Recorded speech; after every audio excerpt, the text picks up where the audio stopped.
Oi, hoje é a resenha do conto Saki, de Julie Smith, aqui da coletânea USA no ar, no nosso projeto Contos do Meio-Dia. Matilde está na Carolina do Norte com o marido, quando ouve falar do furacão que vai, finalmente, cumprir a profecia sobre a verdadeira cova na qual Nova Orleans foi construída. Certo, claro. Ela já ouviu isso 1000 vezes, quase boceja.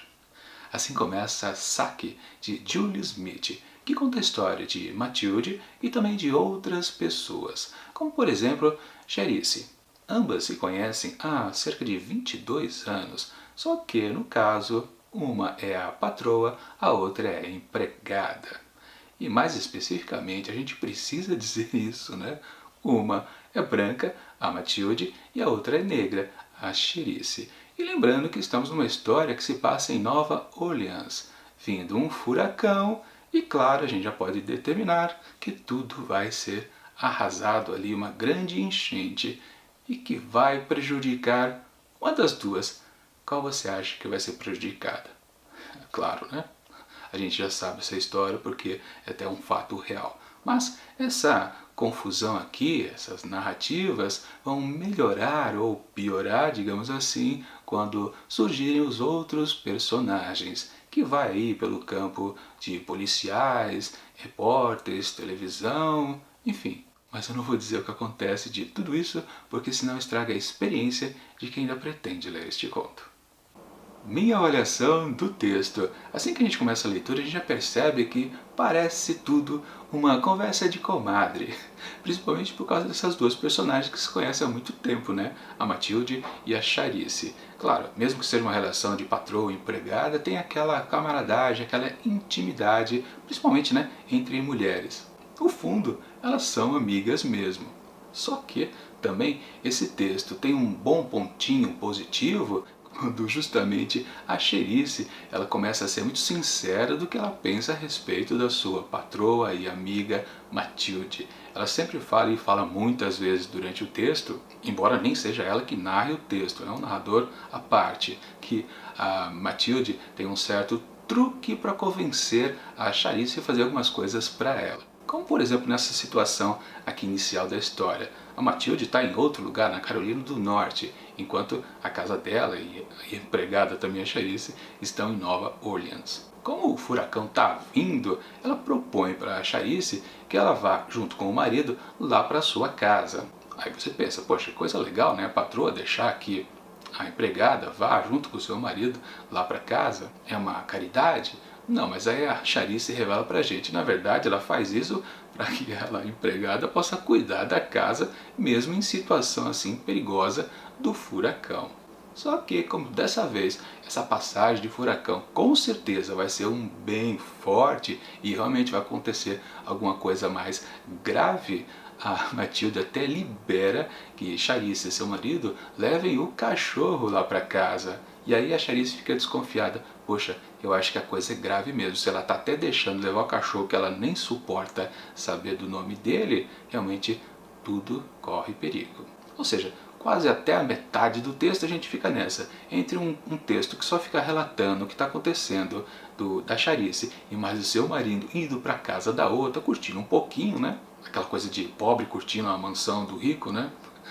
Fica só nisso, mas aí tem essas doses de ironia da Charice. Até aí tudo bem, só que enquanto também vai desenvolvendo tudo isso, a gente até esquece do motivo da história, que é uma história de saque por causa de uma tragédia natural, o furacão e a enchente que acontece logo em seguida lá na região de Nova Orleans. E como um pequeno spoiler, eu posso dizer que sim, a casa de Charice e seu marido é afetada, eles perdem tudo. E num certo momento, eles têm que ir lá ver o que sobrou, né? E é justamente nesse ponto, quando eles até estão colocando algumas coisas da casa, da patroa dentro do carro para levar para outro lugar, é que surge uma gangue de saque. Aí você fala, ah, finalmente a história vai começar. Mas não.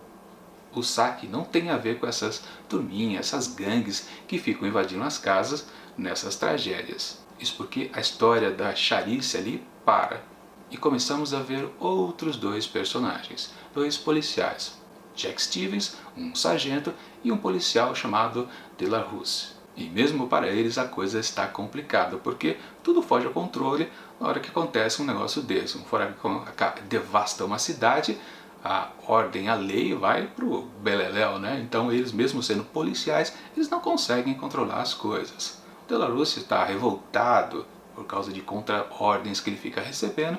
Aí chega o tal do sargento Stevens, que acaba propondo para o outro se aproveitarem desta situação, porque eles não fazem alguns saques nas grandes lojas, supermercados, guardam tudo em algum lugar e depois, quando passar, né, a tragédia, eles começam a vender as coisas pelo eBay. Olha só que proposta bacana, né? E aí a gente pensa, ah tá, então o saque da história é com eles. Também não. A gente vê uma pequena continuação dessa historinha dos dois policiais e depois também acaba. Sim, esse texto aqui da Smith é todo dividido em capítulos. Primeiro vimos a Charice lá, depois vimos os policiais e agora, na terceira parte, vamos ver a junção dos dois, o que resulta. Mas de tudo isso aqui eu não vou dizer mais nada, porque senão seria spoiler demais e estragaria a surpresa. Então eu vou pular para a quarta e última parte, o quarto capítulo aqui desse conto, onde também posso afirmar que a escrita da Smith meio que desandou, embora ainda fique no mesmo tema geral do conto. Isso porque surgem dois novos personagens, uma produtora de TV e um diretor. Ela propõe a ele que se conte a história do casal Charice e Walter, Charice e seu marido, que nós já conhecemos. Ela quer contar exatamente o que aconteceu com ela e com os policiais. Só que o diretor ali de TV, ele percebe que essa tal produtora está fazendo também um saque. Ela está superfaturando a produção desse documentário. É isso que acontece na quarta e última parte. O texto simplesmente esquece dos seus personagens principais, tanto a Matilde quanto a Charice, quanto os dois policiais, The Russell e Jack Stevens, para se focar em outros dois, claro, ainda contando a história dos outros quatro. Mas, para que perder este foco? Não entendi. Mesmo que tudo passe a ser justificado, todas as pontas dessa história sejam amarradas nesse quarto e último capítulo. Na verdade, o que acontece aí, sem dar um grande spoiler, é que a Matilde, que na verdade é um personagem que está distante dos eventos narrados aqui, ela está em outro estado, né? Lembrando que ela está lá no Carolina do Norte. É por causa dela que tudo muda. Lá o que aconteceu no terceiro bloco, é por causa dela que tudo muda. Lembrando, né, que ela é uma branca e a Charice é uma negra. E claro, por um detalhe que até agora a história não tinha contado, tudo vai mudar, um detalhe da Matilde. Alguns leitores que leem esse texto podem até dizer, nossa, que sacada genial, uma bela de uma reviravolta aqui, né? Sim, seria uma bela de uma reviravolta se talvez essa quarta parte, esse quarto capítulo não tivesse destoado tanto com dois novos personagens. Eu não sentia a real necessidade deles serem apresentados. Esse desfecho da trama poderia acontecer do mesmo jeito, de maneira distante. Afinal de contas, o narrador dessa história, ele não está presente nos eventos. Ele já tem uma visão ampla de tudo. Ou seja, o começo da história, ela vai mais ou menos tateando sobre o que é, para depois entrar na questão do furacão e da tragédia ali, natural.